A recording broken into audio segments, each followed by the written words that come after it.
Audience, my name is Marion Samson और मैं आपको भरपूर तौर से खुशामदीद कहती हूँ आपके यूथ शो पूरे दिल से में। जिस तरह से आप जानते हैं कि हम हर हफ्ते आपके सामने कुछ ऐसे टॉपिक्स लेकर आते हैं जिससे ना सिर्फ आप बल्कि हम भी सीखें और हमारा ज़ाती मुशाहिदा होता है और एक्सपीरियंस होता है। और आज भी हम एक ऐसा ही टॉपिक लेकर आए हैं जो कि बहुत पावरफुल है और ज़िंदगी में कभी ना कभी हम सब ने उस चीज़ को एक्सपीरियंस किया होगा। हमारा आज का टॉपिक है व्हाट वर यू थिंकिंग। आप क्या सोच रहे थे या मैं क्या सोच रहा था। जिंदगी के सफ़र में इंसान खुद से सवाल करने पर मजबूर हो जाता है कि मैंने ऐसा क्यों कर दिया, मैं ऐसा क्या सोच रहा था कि मुझसे ये गुनाह या गलती सरजद हो गई। और वो ऐसे गिल्ट में मुब्तला हो जाता है कि वो गिल्ट जो है वो उसको अंदर ही अंदर खाए जाता है और वो अपनी ज़िंदगी को अच्छे तौर से गुजार नहीं पाता। और ना सिर्फ वो ख़ुद को हार्म करने लगता है अपने इस गिल्ट की वजह से और ख़ुद को कसूरवार ठहराने के बायस, बल्कि वो अपनी सराउंडिंग के और लोगों के लिए भी जो है दुख का बायस बनता है। आज हम एक ऐसे ही टॉपिक पर बात करेंगे। आज का हमारा टॉपिक है व्हाट वर यू थिंकिंग। आप क्या सोच रहे थे या मैं क्या सोच रहा था जब मुझसे ये काम सरजद हो गया। इससे पहले कि हम मज़ीद डिस्कशन करें, मिलते हैं टीम से। मेरे साथ हैं ऑगस्टिन। ऑगस्टिन, कैसे हैं आप? मैं बिल्कुल ठीक ठाक। मैरियन, आप ठीक है? मैं बिल्कुल ठीक हूँ, खुदाम का शुक्र है। तो ऑगस्टिन, आप मुझे बताएं कि ज़िंदगी में रहते हुए आपको कभी गिल्टी फील हुआ है? और ज़रूरी नहीं कि आपको किसी और से जो है कभी गिला रहा हो, अपनी ज़ात से आपको कभी कोई गिला रहा? सबसे पहले तो मैं यही कहूँगा कि ये तो आज ऐसा टॉपिक है जो हम सब के साथ एक सवाल कर रहा है। ये टॉपिक हम सबको मतलब खुद में बता रहा है कि हम अपनी ज़ात पर गौर करें ज़रा। तो क्योंकि अगरचे इंसान कहे कि मैंने ज़िंदगी में कभी कोई गलती नहीं की, तो फिर वो इंसान नहीं, फिर वो कोई और ही मखलूक है। इंसान तो बार बार गिरता है और ऐसे तजर्बात से गुजरता है कि इंसान को एहसास हो कि हाँ, इस जगह पर मैं गलत था, इस जगह पर मुझसे ज़्यादा कुछ गलत हो गया, या इस जगह पर मुझे ये करना चाहिए था, मैं ये नहीं कर सका। तो मेरी ज़िंदगी में भी ऐसे बेशुमार ऐसे फेसेस गुजरे हैं। ऐसे बहुत से जगहों पर मैं अब बार मैंने बहुत डीपली अपने आप से सवाल किया। और ऐसा कहूँ कि मैं कोई हफ्तों में सवाल करता ही रहा। ऐसे काम भी समटाइम इंसान की ज़िंदगी से हो जाते हैं। क्योंकि अच्छी बात है कि अगर आप किसी को कुछ सिखा रहे हैं तो अपनी मिसाल आप पहले किसी को दें कि आप कैसे इस फेस में से गुजरे। तो बहुत सारी बातें करेंगे, मेरा ख्याल है कि अच्छी बातें करेंगे, बहुत कुछ एक्सपीरियंस अपने भी शेयर करेंगे और दोस्तों के साथ भी करेंगे शेयर के अगर आप इसमें पड़े रहते हैं इस गम में लेकर, तो उससे क्या आपको नुकसान होता है और आपको निकलने के लिए जो रास्ते मिलते हैं उसमें आप कैसे आगे बढ़ सकते हैं और कैसे आप अपनी ज़ात पर गौर करके अपनी सारी उन गलतियों से सीख कर आगे बढ़ सकते हैं। मेरा ईमान है कि आज बहुत सारी ज़िंदगी बहुत कुछ सीखेंगी। Very well sir Augustine. मेरे साथ एरिक भी मौजूद है। एरिक, कैसे हैं आप? मैं ठीक। मैरियन, आप कैसी हैं? मैं बिल्कुल ठीक हूँ। एरिक, आप मुझे बताएं कि आपका इस टॉपिक के बारे में क्या ओवरव्यू है? बिल्कुल मैरियन, जिस तरह पहले ही ऑगस्टिन ने फरमाया है कि ये टॉपिक खुद से एक सवाल छोड़ रहा है। ये अपनी ज़ात में ही एक सवाल है जो हर एक शख्स अपनी ज़िंदगी से कर सकता है। और यकीनन ये जो सवाल है ये हर एक ज़िंदगी को एक तजर्बा देता है। अगर हम देखें तो अगर ये सवाल हम खुद से ना करें तो फिर हम तजर्बा हासिल नहीं कर सकते। क्योंकि हर एक शख्स अपनी ज़िंदगी में कोई ना कोई ऐसे फेज़ में से गुजरता है या एक ऐसा एस्पेक्ट होता है लाइफ का जहाँ यकीनन हम रुक जाते हैं एक वक्त के लिए और ख़ुद से पूछने पर मजबूर हो जाते हैं कि ऐसी क्या वजह थी कि ये नौबत पहुंची, या ऐसा क्या था, ऐसी क्या जल्दी थी कि हमने ये काम कर दिया। और फिर जब हम सवाल करते तभी हमें सोचने का मौका मिलता है असल में। तो जब सवाल नहीं करते और ये समझते हैं कि हम हर हाल में ठीक हैं और हम ही सही हैं, तो फिर हम तजर्बे हासिल नहीं करते और ज़िंदगी बनती ही तजर्बों से नहीं। बिल्कुल एरिक, आपने बहुत अच्छी बात की और मैं अपनी ऑडियंस को बताती चलूँ कि खुद से अपनी ज़ात से सवाल करना अच्छी बात तो है, अपनी काट छांट करना और सेल्फ एनालिसिस करना अच्छी बात तो है, लेकिन ये चीज़ उस वक्त ख़तरनाक होती है जब हम मॉडरेशन से जो है बहुत ज़्यादा एक्सट्रीमिज़म की तरफ चले जाते हैं और हम हर छोटी बड़ी चीज़ के लिए खुद को कसूरवार ठहराने लगते हैं। जिस तरह से अमेरिकन जर्नल के एक सर्वे के मुताबिक वो ख़वातीन जो अपने आप को जल्दी माफ़ नहीं करती और ख़ुद को हर चीज़ का कसूरवार ठहराती रहती हैं, उनमें डिप्रेशन 3 गुना उन ख़वातीन के मुकाबले में ज़्यादा होता है जो कि ख़ुद को जल्दी माफ़ कर देती हैं और वो अपनी सराउंडिंग्स को जल्दी एक्सेप्ट कर लेती हैं। तो आज हम इसी बारे में बात करेंगे कि हम जो हैं गिल्ट या कसूर को कैसे पीछे छोड़ सकते हैं और हम आहिस्ता आहिस्ता कैसे उससे ख़ुद को डी-अलाइन कर सकते हैं और एक अच्छी और खुश ज़िंदगी गुजार सकते हैं। ऑगस्टिन, आप मुझे बताएं कि जब इंसान जो है गिल्ट में पड़ जाता है या उसको ये लगता है कि मैं हर चीज़ के लिए कसूरवार हूँ, तो वो उसको कैसे अफेक्ट करता है और वो किस तरह से इस मुसीबत से निकल सकता है? मेरिन, पहले तो मैं ये कहूँगा कि अमेरिका की रिसर्च की बात आपने की, लेकिन मैं तो ये समझता हूँ कि सिर्फ औरतों की हद तक ये महदूद बात नहीं है, बल्कि अगर कोई मर्द से भी गलती हो जाए, यहाँ तक कि किसी जवान से भी, क्योंकि हम सब इन बातों को फेस करते हैं, हम देखते हैं, तो अगर कोई उस गिल्ट में ही पड़ा रहे या उस बात को ही सोचता रहे तो सवाल ही पैदा नहीं होता कि वो आगे बढ़े। मैं कहूँगा सिर्फ डिप्रेशन का नहीं, वो और बहुत सारी डिसीज़ का शिकार हो जाएगा और बहुत सारी मुमकिन है उसे बीमारियाँ हो जाएंगी इस डिप्रेशन में रहते रहते, सोच में रहते रहते कि शायद मैंने किसी के साथ गलत कर दिया। ठीक है, अगर आपको ये गलती का एहसास हो गया कि आपने गलत किया, आप उसे एडमिट कर लें। आप जिसके साथ आपने गलत किया या किसी को आपके वजह से कोई नुकसान हुआ है, आप जाके किसी की भरपाई कर दे, किसी को हौसला अफजाई कर दे, इस बात को मान ले कि आपने गलती की है और आप आगे फॉरवर्ड करें। अगरचे हम पीछे की तरफ रहेंगे तो मैं समझता हूँ एक वक्त ऐसा आएगा कि शायद मुमकिन है हमें खुदा न खास्ता ज़िंदगी से भी हाथ धोना पड़ सकता है, क्योंकि डिप्रेशन मैं समझता हूँ उस तरफ हमें ले जाती है, ना हम अच्छा सोच सकते हैं, ना हम अच्छा खा सकते हैं, ना हम अपनों रिश्तों की अहमियत को समझ सकते हैं, ना रिश्तों में आगे बढ़ सकते हैं, ना सोसाइटी में आगे बढ़ सकते हैं, ना अपनी एजुकेशनल लाइफ में आगे बढ़ सकते हैं, ना अपनी स्पिरिचुअल लाइफ में आगे बढ़ सकते हैं। मतलब ए टू लेकर जी तक जितने भी हमारी ज़िंदगी में फेस आते हैं, हर एक मामले में डिप्रेशन हमें पीछे छोड़ देगा, क्योंकि इतना हाई लेवल उसका जब बढ़ जाएगा। बिल्कुल ऑगस्टिन, आपने बड़ी अच्छी बात की और मैं यहाँ पे अपने ऑडियंस को बताती चलूँ कि स्कॉलर्स कहते हैं कि माफ़ी के 3 पहलू होते हैं। जिस तरह की ट्रायंगल है तो वो जो है 3 कॉर्नर से बनता है, उस तरह माफ़ी के भी 3 पहलू होते हैं, फॉरगिवनेस, रिडेम्पशन एंड रिकॉन्साइलेशन, यानी माफ़ी, तलाफ़ी और सुलह।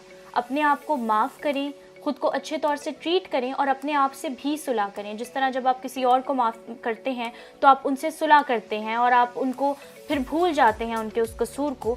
तो जब आपसे अपना कोई कसूर सरजद होता है या आपकी अपनी ज़ात आपको कसूरवार ठहराती है तो ज़रूरी है कि आप अपने आप को भी माफ़ करें और ख़ुद से भी सुलह कर लें। तो एरिक, आप मुझे बताएं कि ज़िंदगी में आपने कभी ऐसा कुछ एक्सपीरियंस किया कि कुछ चीज़ें इंसान के कंट्रोल से बाहर होती हैं, लेकिन फिर भी वो उनको जो है ये समझता है कि वो उसके कसूर की वजह से जो है वो चीज़ें ख़राब हो गई। तो आपकी ज़िंदगी में ऐसा कुछ हुआ? बिल्कुल मैरिन, ऐसा है। And there were so many times जबकि मुझे ऐसा फील हुआ हो, मैं गिल्ट में था कि ये मेरी गलती है और इसके सबब से मेरी ज़िंदगी बहुत ज़्यादा रूइन हो चुकी है, या मेरा घर बहुत ज़्यादा अफेक्ट होगा इससे, या बहुत सारे लाइफ के ऐसे पार्ट्स होते हैं जो इन हमारे कामों से या ऐसी बातों से अफेक्ट हो जाते हैं। तो हमारी ज़िंदगी में बहुत सारे ऐसे वक्त आते हैं जब हमें इस तरह का फील होता है या हम गिल्ट में होते हैं। तो मैं यही तजर्बा अपना बताना चाहूँगा कि जब मैं गिल्ट में था या जब मैंने ऐसा कभी फील किया, तो सिंपल बात जो मैंने एनालिसिस की वो ये कि हमारी ज़िंदगी रुक जाती है। फर्स्ट ऑफ ऑल हम ठीक तरह से सोच नहीं पाते, हम अपनी डेली लाइफ में जो हमने जो अपना पार्ट अदा करना होता है अपने कामों में उस तरह से नहीं दे पा रहे होते, और ये रिज़ल्ट क्या करता है कि हम अपनी लाइफ में सक्सेस के बजाय हम फेलियर की तरफ बढ़ते जाते हैं। तो जब मैंने 1 से 2 मरतबा इस चीज़ को फेस किया, और अच्छी बात जो मैं समझता हूँ कि मैं हमेशा चीज़ों को एनालिसिस करता हूँ कि क्या इसका नताइज क्या होंगे, या अगर ऐसा है तो इसका फ़ायदा क्या होगा, या मुझे इस चीज़ से नुकसान क्या उठाना पड़ेगा। और जब हम ऐसा करते हैं तो हमें फिर राहें खुद नज़र आती हैं और खुदा गाइड करता है। तो मैंने जब 1 से 2 मरतबा इस तरह फील किया, गिल्ट में था, और मैंने एनालिसिस किया कि इसकी कोई हमें हल नहीं मिल रहा, बल्कि यही सबब है कि हम और ज़्यादा गिरते चले जा रहे हैं, तो क्यों ना इसको भूल कर ख़ुद को माफ़ करके आगे बढ़ा जाए। और मैं समझता हूँ कि मैरियन, सबसे बड़ी गलती जो होती है ना एक इंसान की ज़िंदगी में, वो यही होती है कि उसने अपनी पहली गलती से नहीं सीखा होता। हम जब पहली गलती ही करते हैं और हम उससे सीखते नहीं, हम एनालिसिस नहीं करते या हम उसमें पड़े रहते हैं, तो फिर सबसे बड़ी गलती हमारी ये होती है कि हमने उस पहली गलती से नहीं सीखा होता। तो ज़रूरत यह है कि जब हमसे गलती हो भी, हम गिल्ट में भी हों, तो हम एनालिसिस करें, सोचें, ध्यान लगाएं, और क्योंकि अगर हल नहीं भी मिल रहा, हम खुद को डिप्रेशन से निकालें, क्योंकि जब हम डिप्रेस होते हैं तब हम कुछ भी नहीं कर पाते। एरिक, बहुत खूबसूरत बातें आपने कही, और आपकी बात से मुझे एक पॉइंट याद आ गया पैसिव एग्रेशन का, कि इंसान जो है इस तरह से चिड़चिड़ा भी होने लगता है और वो खुद से जो है बहुत ज़्यादा गुस्सा अपने आप पर भी करता है। और इंग्लिश की एक बहुत ही मशहूर बात है कि whatever begins in anger ends in Shem. जिस चीज़ का आगाज़ गुस्से में होता है उस चीज़ का इख्तिताम शर्म में होता है। और ऑडियंस में आपको बताती चलूँ कि हो सकता है आपने जो पहली गलती की उसकी वजह से आपको बहुत सारे शर्मनाक नताइज का सामना करना पड़ा, तो दोबारा उस गलती को मत दोहराएं, दोबारा वो गलती को अपने आप को और ज़्यादा नुकसान पहुंचाने का मौका ना दें, बल्कि उस चीज़ से निकलें। आज हमारे पास एक ऐसे ही लीडर मौजूद हैं जिन्होंने हमें बहुत अच्छी बातें सिखाई, और उन्होंने बताया कि एक लीडर की ज़ात में क्या ऐसी क्वालिटीज़ होनी चाहिए कि वो अपनी ज़िंदगी के मुख्तलिफ क्राइसिस से कैसे उभर सकता है और कैसे दूसरों के लिए हौसला अफजाई का बाइस बन सकता है। तो चलते हैं सेगमेंट की तरफ। जी दोस्तों, एक मरतबा फिर इस बहुत अच्छे और बहुत सीखने वाले सेगमेंट में आपको खुशामदीद और वेलकम कहते हैं। उम्मीद है गुज़रे सारे शो से आप बहुत सारी अच्छी बातों को सीख रहे हैं और बेहद ज़रूरी होता है। जब हमें ये डिज़ायर होती है ना कि हमने ज़िंदगी में कुछ अच्छा करना है, तो लाजमी बात है इससे पहले कि कुछ अच्छा करें, उससे पहले ज़रूरी है कुछ अच्छा सीख लें, क्योंकि आपका सीखना ही तो आपको करने की जुस्तजू देगा। और अगरचे आप सीख के अच्छा आगे बढ़ेंगे तो यकीन करें फिर जो कुछ आप करेंगे वो आपके लिए तो अच्छा होगा ही होगा, दूसरों के लिए भी अच्छा होगा। आज ऐसे ही चंद एक बातों को लेकर आपके साथ एक बड़ा अच्छा सेगमेंट करने जा रहे हैं। आप जानते हैं ना, ज़िंदगी में चंद एक दोस्त, चंद एक लीडर हमारी ज़िंदगी में ऐसे आते हैं जो बड़े लिमिटेड टाइम के लिए आते हैं, और जो उनका जो टाइम हमारी ज़िंदगी में होता है, फिर जब वो टाइम निकल जाता है फिर बाद में हमें वो वक्त याद आता है कि बड़ा अच्छा हमने इस दोस्त के साथ, इस लीडर के साथ टाइम गुजारा। और जब दोबारा फिर खुदा कभी हमें मौका दे, मालिक की मर्ज़ी से दोबारा किसी ज़िंदगी के अलग स्टेज पर हम जाकर मुलाकात करें, और वो भी उस वक्त जब हमारी प्रमोशन हो, वो भी खुदा की तरफ से, तो यकीन करें फिर जो पुरानी बातें तो होती ही होती हैं, उन पुरानी बातों के साथ बहुत सारी नई बातें ऐड हो जाती हैं। वो नई बातें कौन सी? जो खुदा हमें सिखा रहा होता है, जो खुदा हमें एक्सपीरियंस दे दे के खुदा ने हमें मुख्तलिफ तरीके से प्रमोशन की होती है। आज ये जो तस्वीर आप देख रहे हैं अभी, ये तस्वीर थी हमारी एपिसोड नंबर 2 की। ये खुदा के बड़े बाबरकत खादिम, बड़े अच्छे सूरमा और परस्तार, इनके साथ हमने मरी में, बरनबास भाई की मैं बात कर रहा हूँ, सेगमेंट किया था। आज एपिसोड नंबर 97 रिकॉर्ड कर रहे हैं हम। बरनबास भाई, एक मरतबा फिर वेलकम और खुशामदीद। Thank you. यकीन करें दिल बड़ा खुदा की शुक्रगुजारी से भरा है। इन्वायरमेंट तो इंडोर का है लेकिन फीलिंग वही आउटडोर वाली है। याद है हमें आज भी कि जब हमारा सेगमेंट था आउटडोर का, एपिसोड नंबर 2 का, सुबह 7 बजे 6 बजे मैंने जाकर आपको उठा दिया कि बरनबास भाई उठ जाएं, रिकॉर्डिंग का टाइम हो रहा है। 6:30 हमारा सेटअप लग गया और सुबह 7 बजे, और वो भी इतनी सर्दी में हमने सेगमेंट किया। मरी की कोई 9000 फीट की चढ़ाइयों पर थे हम, ऊंचाई पर थे, वो भी अलग फीलिंग्स थी। और सेम मैं समझता हूँ वैसे ही मोहब्बत आज एक मरतबा फिर खुदा ने मौका दिया कि दोबारा से रीन्यू करे, लेकिन बहुत सारी अच्छी बातों के साथ। क्या कहेंगे आप? बिल्कुल, आपका शुक्रिया। मुझे जितनी खुशी आपको है इतनी ही खुशी मुझे भी है। और वो भी वक्त था, उस वक्त मैं ना मैं अपने शहर में था, ना मैं अपने ना आप अपने शहर में थे, लेकिन आज वो वक्त है कि मैं आपके शहर में आपके पास हूँ, और मुझे भी बहुत खुशी है। मैंने उस मोहब्बत को जो रूहुल कुद्स ने हमारी ज़िंदगी में डाली, उस एक्सपीरियंस के साथ जब हम वर्शिप कर रहे थे, तो उसके बाद जो मोहब्बत हमारे दिल में खुदा ने एक दूसरे के लिए पैदा की, आपकी टीम के साथ भी, वो आज भी जब मैं आया तो मैंने उसको महसूस किया, वो खुशी, एक्साइटमेंट। इवन जब हम कांटेक्ट में भी थे, तो I am really very excited. मुझे बहुत बहुत ज़्यादा खुशी है, और मैं आपका शुक्रिया अदा करना चाहता हूँ। थैंक यू आपका, आपकी टीम का, और हम सब मिलकर खुदा का शुक्रिया अदा करते हैं। तो मुझे ये बताएं, लीडर्स पर बात करने जा रहे हैं हम। एक परस्तार होते हुए आप क्या समझते हैं कि लीडर की क्या क्वालिटी होनी चाहिए, क्या चाल चलन होना चाहिए? इससे पहले कि ये कहें कि चाल चलन, मैं ये कहना चाहूँगा कि जो शख्स लीड करना चाहता है दूसरों को, वो पहले खुद को लीड करना सीखे। अगर आप खुद को लीड नहीं कर सकते तो फिर आप दूसरों को लीड अगर करेंगे तो कुछ वक्त के लिए करेंगे, कुछ वक्त के बाद आपका टाइम ख़त्म हो जाएगा। लेकिन अगर आप हमेशा लीडर रहना चाहते हैं तो सबसे पहली बात ये मुझे लगती है कि हमें खुद को लीड करना चाहिए। हम पर पैसे का, ख़ानदान का इन्फ्लुएंस है, सेल फ़ोन, इवन हमारे पास एक ऐसा वेपन इस वक्त है, टूल है हमारे पास, जिसने हमें रोक लिया हुआ है, स्टक कर दिया। तो ऐसी बहुत सी चीज़ें हैं जो दिखाई नहीं देती, लेकिन हम उनमें स्टक्ड हैं, हम फंसे हुए हैं। तो हमें खुद को पहले लीड करना आ जाए तो फिर दूसरों को लीड करना बहुत आसान हो जाएगा, बहुत आसान हो जाएगा। और एक राइटर कहते हैं कि leadership isn't a position, it's a person। और ये एक शख्सियत का नाम है लीडरशिप। तो जब तक एक शख्सियत खुद में अपने आप को लीड करना नहीं जानती, वो किसी और को लीड नहीं कर सकती। ये मेरा मानना है। तो मुझे ये भी बताएं कि किस वे में हमें अपने आप को लीड करना चाहिए, क्योंकि बहुत सारे रास्ते इंसान की ज़िंदगी पर होते हैं। जिस तरफ इंसान चला जाए, इंसान समझता है कि बस मैं इस तरफ आ गया हूँ, अब मैं इसमें लीडर बन गया हूँ, भले वो काम गलत ही क्यों ना हो, इंसान उसी में कहता है कि मैं लीडर हूँ, और वो लीडर की तरह ही आगे कर रहे हैं। उनको भी ये शायद पता है और दूसरों को भी पता चल रहा है कि ये गलत कर रहे हैं, लेकिन उनके लिए ये लीडरशिप है और वो एक लीडर बनकर काम कर रहे हैं। तो किस तरफ इंसान को, कौन से रास्ते पर अपने आप को लीड करना चाहिए? इंटेग्रिटी का होना बहुत ज़रूरी है इंसान के अंदर, मैच्योरिटी का, रिस्पॉन्सिबिलिटीज़ को समझने का बहुत ज़्यादा होना चाहिए इंसान के अंदर। मेरे ख्याल से लीडर को पता होना चाहिए कि वो उसकी डायमेंशंस क्या हैं, उसका गोल क्या है, और वो जिन लोगों को ले रहा है, जिनको लीड करना चाह रहा है, क्या वो उसके गोल के हिस्सा है या नहीं। किसी के लिए नेगेटिव बोल के और फिर लीड करना, ये गलत तरीकाकार है। किसी के बारे में गलत कह के, किसी को नीचा दिखा के और अपने आप को लीडर साबित करना, ये एक गलत पैटर्न है। बल्कि अपनी इंटेग्रिटी को गलत और दुरुस्त को दुरुस्त कहने की क्वालिटी होनी चाहिए, अपने अंदर एबिलिटी रखना, और ये सोचे बगैर हर बात को करना कि इसके क्या कॉन्सिक्वेंसेस होंगे, यानी क्या सिचुएशन हो जाएगी अगर मैंने गलत कह दिया। हम अक्सर चुप हो जाते हैं ना कि अगर गलत कह दिया तो हालात नासाज हो जाएंगे। तो गलत को गलत कहने की जुर्रत रखना और सच्चाई के साथ चलना, इंटेग्रिटी को लेके चलना, तो ये बहुत ज़रूरी है।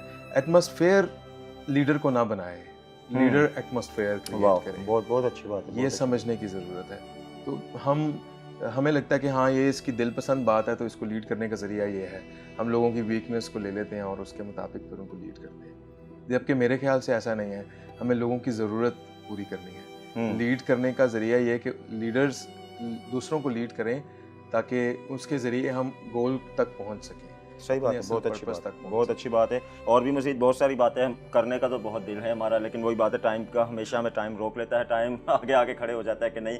लेकिन मेरी ये विश है कि हम दोबारा जब भी मिलें तो फिर से ऐसी अच्छी बातों के साथ वो एक अच्छा सा सेगमेंट करें। बस यही कहेंगे दोस्तों, लीडर बने बिल्कुल अच्छी बात है, लेकिन उससे पहले लीडर की क्वालिटीज़ को भी देखें। दूसरी बात यह कि लीडर कोई पोजीशन तो है नहीं कि आपकी पोजीशन अपग्रेड हो गई तो आप लीडर तो एक पर्सन है। आप लीडर हैं, आप जिस भी स्टेज पर जाएं, आप जवाल में जाएं, आप ऊपर जाएं, आप फिर भी लीडर ही रहेंगे। लीडर को कभी भी नहीं ये वो होगा कि अब मेरे पास सक्सेस नहीं तो मैं लीडर नहीं हूँ। लीडर एक पर्सन है और आप लीडर हैं, तो प्लीज़ हर एक मामले में क्वालिटी को मेनटेन रखें, इन बातों को सीखें जो आपके लिए बेहद ज़रूरी है। तो आएंगे वापस वर्कशिप पर, इसके बगैर तो सेगमेंट ख़त्म ही नहीं ना कर सकते हम। तो प्लीज़ कुछ कहना चाहें लास्ट में तो वो भी कहें, और फिर एक अच्छी सी परफॉर्मेंस भी लोगों को सुनाएं।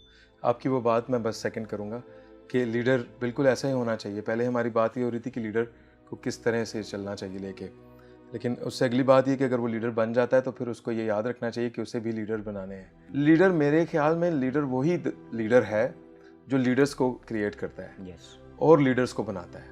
यसु मसीह एक बेहतरीन एग्जाम्पल, एलिया एक एग्जाम्पल नजर आती है। एक लीडर दूसरे लीडर्स को क्रिएट करता है, फिर वो लोग और लोगों को क्रिएट करते हैं। तो मेरे ख्याल से कि हमें मछली पकड़ने वाला बनाना चाहिए लोगों को, और यही दुरुस्त है। अगर आप लीडर बन चुके हैं तो आप ज़रूर फिर याद रखें कि दूसरों को भी लीडर बनने का मौका दें, कि कभी आपने उस जगह से हटना है और किसी और ने उस जगह पर खड़े होना है। और मैं आपको बताऊंगा कि ये बहुत बाबरकत काम है, और इसकी बरकत और इसकी एक्साइटमेंट को आप जब महसूस करेंगे तो आपको पता चलेगा कि ये मेरे ख्याल से ये बहुत ज़्यादा यूनिक बात होती है कि जब आपकी जगह आप किसी को खुद खड़ा करते हैं, बनिस्बत ये कि कोई आके ज़बरदस्ती आपकी जगह पर खड़ा हो जाए। तो मेरा ईमान है कि आपको इस बात से भी बरकत मिले। Thank you so much. हम दिल से आपका शुक्रिया अदा करते हैं बरनबास भाई, और उम्मीद रखते हैं कि दोबारा जब भी मुलाकात होगी इसी तरह मोहब्बत को बांटेंगे, इसी तरह मिलकर दोस्तों के लिए बरकत का बायस बनेंगे। अपने लिए तो बनेंगे ही बनेंगे, दोस्तों के लिए बरकत का बायस बनेंगे। और खुदा आपको इसी तरह आगे बढ़ाए, जितने भी आपका मिनिस्ट्री वर्क है खुदा उन सब में आपको सक्सेस दे, आपकी बड़ी मदद रहनुमाई करे। दोस्तों एक अच्छा सा गीत सुनते हैं बरनबास भाई से, फिर आपसे मेन डेस्क पर मुलाकात करते हैं। अपना बहुत ख्याल रखें।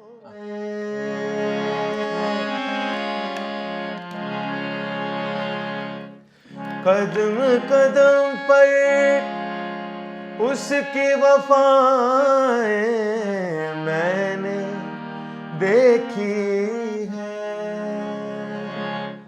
कदम कदम पर उसकी वफाएं मैंने देखी है, चलते अपने साथ खुदा को, चलते अपने साथ खुदा को मैंने देखा है, फैला हुआ वो हाथ खुदा का मैंने देखा है, प्यार भरा दिल पाक खुदा का मैंने देखा है, फैला हुआ वो हाथ खुदा का। हाँ।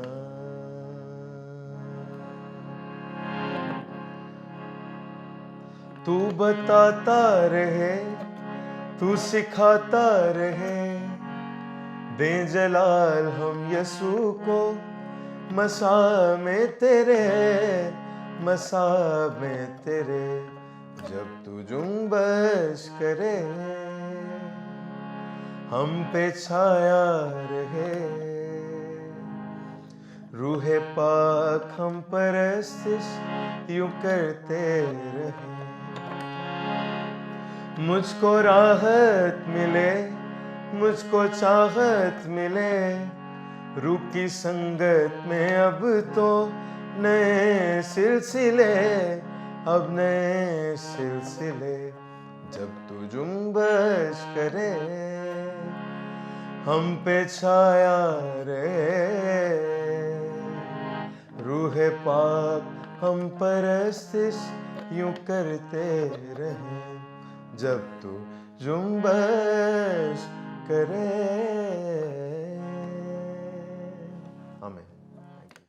Welcome back viewers. यकीनन आपने इस सारी गुफ्तगू के वसीला से बड़ी बरकत पाई होगी और बात हो रही थी लीडरशिप पर इस सेगमेंट में, और बहुत ज़बरदस्त सेगमेंट था। अगस्त में मुबारकबाद पेश करना चाहूँगा, एक बड़े लंबे अरसे के बाद बरनबास भाई से मुलाकात हुई और मुझे बड़ी खुशी हुई उनसे मिल के लाइवली अपने सेट्स पर, क्योंकि जब आगाज़ में वो आए थे तो we all were very excited to see him and listen कि वो किस तरह से गाते और खुदा की तमजीद करते हैं, और खूबसूरत बातें उन्होंने लीडरशिप पे करी। तो लीडरशिप की एक बड़ी मिसाल जो हमारे मुल्क में भी गुजरी हैं, उनमें से एक जो कि हमारी बहुत ही बेहतरीन लीडर गुजरी हैं, सिस्टर रूथ लुइस। उनको याद करेंगे जब भी तो हमेशा हमारे मुंह पे मुस्कुराहट भी होगी, जिस तरह हम लोग अपने और बहुत सारे ऐसे लीडर्स को याद करते हैं कि जिन्होंने अपनी ज़िंदगी को बहुत हम्बलनेस के साथ पेश कर दिया। एक लीडर होते हुए कभी भी अपने आप को बड़ा ना समझा, बल्कि लोगों के साथ घुल मिल गए और काम करते गए। और सिस्टर रूथ की हम बात करें, इससे पहले सिस्टर रूथ फाव की हमने बात की अपने सेट पर, उनको भी हमने ट्रिब्यूट किया। और इनकी जब हम बात करें, जब हम इनके देख रहे थे, हम आने वाले दिनों में तो ज़रूर इनको भी ट्रिब्यूट करेंगे, और ये बेहद ज़रूरी है कि अपने लीडर्स को अप्रिशिएट किया जाए, उनकी खिदमत को सराहा जाए।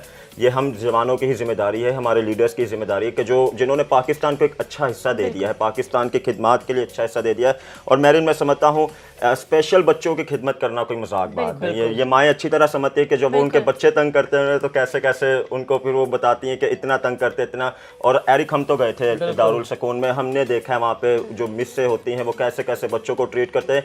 तो हम टोटली सलाम पेश करते हैं सिस्टर रूथ को, जिनको जो गुजरे दिनों अपने खुदा से जा मिली हैं, और हम दिल से उनको अप्रिशिएट करते हैं, अपने सेट से, अपने शो के तवज्जुह से सलाम करते हैं उनकी खिदमत को। और यही कहेंगे कि जितने भी हमारे लीडर्स काम करते हैं हमें उनकी रिस्पेक्ट करनी है, हमें उनकी इज्जत करनी है, और इतना बड़ा जो काम कर रहे हैं खुदा उन्हें बरकत दे और अपनी खास पनाह में रखे। और ऑगस्टिन, साथ ही साथ हमें उनके लिए दुआ करनी है और उनकी लाइफ से सीखना है। हमें उनकी लेगेसी को मरने नहीं देना। वो खुदावन में सो ज़रूर गई हैं, लेकिन उनकी जो एग्जाम्पल है और ज़िंदगी के जो काम है वो ख़त्म नहीं हुए, हम उनसे आज भी सीख सकते हैं। तो ऑडियंस, टॉपिक की तरफ वापस आते हैं। जिस तरह से हमने हमारे रिप्यूटेड गेस्ट से बहुत खूबसूरत बातें सीखी, तो अब वक्त है कि हम बिब्लिकल एस्पेक्ट से अपनी डिस्कशन को जारी रखें। जिस तरह खुदावंद के पाक कलाम में लिखा है, क्योंकि खुदा हमारे दिल से बड़ा है और सब कुछ जानता है। ए अजीज़ो, जब हमारा दिल हमें इल्ज़ाम नहीं देता तो हमें खुदा के सामने दिलेरी हो जाती है। आमीन। तो ऑडियंस, हमें खुदावंद के कलाम में इतनी खूबसूरत बात मिलती है कि हमारा दिल जो है वो खुदा से बड़ा नहीं है, हमारा खुदा जो है हमारे दिल से बड़ा है। हमें हमेशा ये बात याद रखनी चाहिए कि हमारा दिल चाहे हमें कसूरवार ठहरा भी रहा है, लेकिन खुदा की ज़ात है जो हमें हमारे तमाम कसूरों से जो है बरी कर सकती है और हमें माफ़ करने की सलाहियत रखती है और बिल्कुल हमें माफ़ करती भी है। तो अगस्टिन, आप मुझे बताएं कि खुदा जो हमारे शफीक बाप हैं, हम उनके पास जब आते हैं तो हमें किस तरह से माफ़ी मिलती है, और बाइबल मुकद्दस जो है वो कसूर के बारे में या गिल्ट के बारे में क्या कहती है? इसमें तो कोई शक नहीं, मैरिन, कलाम हमें सिखाता है कि हमारे गुनाह जैसे भी क्यों ना हो, जब हम उनका इकरार कर लेते हैं, सबसे पहला स्टेप हमें यह करना है कि इकरार करना है, ना कि गुनाहों को बड़े फ़ख्र से करके को आकर खुदा की हज़ूरी में बोल रहे हैं कि हमने ये किया। अगर आप आ चुके हैं तो आप इकरार कर लें। सिंपली कोई डिमांड नहीं खुदा हमसे कर रहा कि आप पहले ये जाके देख कर आओ, आप पहले इसको ये देख कर आओ, आप पहले ये कर आओ, जैसे कि हमें देखने को मिलता है बहुत से लोग ऐसे करते हैं। हमारे खुदा ने तो ऑलरेडी सब कुछ पहले से कर दिया है, लेकिन इंसान होने के नाते, जैसे कि मैंने पहले कहा, कि अगर तो कोई कहे कि मुझसे गलती नहीं होती तो वो इंसान नहीं, फिर वो कोई और ही मखलूक है। इंसान होने के नाते मुमकिन है कई मरतबा आपसे ऐसे बहुत सारे काम होंगे जो आपकी ज़ात के खिलाफ होंगे, कई मरतबा ऐसे भी बहुत सारे काम होंगे जो शायद आप करना नहीं थे चाहते लेकिन आपसे हो चुके, क्योंकि वही बात है जब हम कर रहे होते हैं कुछ तो तब तो शायद हमारी सोच इस तरह काम नहीं करती, लेकिन जब उसका असर हमारी ज़िंदगी पर बाद में आता है फिर हमें याद आता है कि हाँ मैंने इस स्टेप पे जाके ये मुझसे काम हुआ जिसका मुझे ये रिजल्ट मिल रहा है।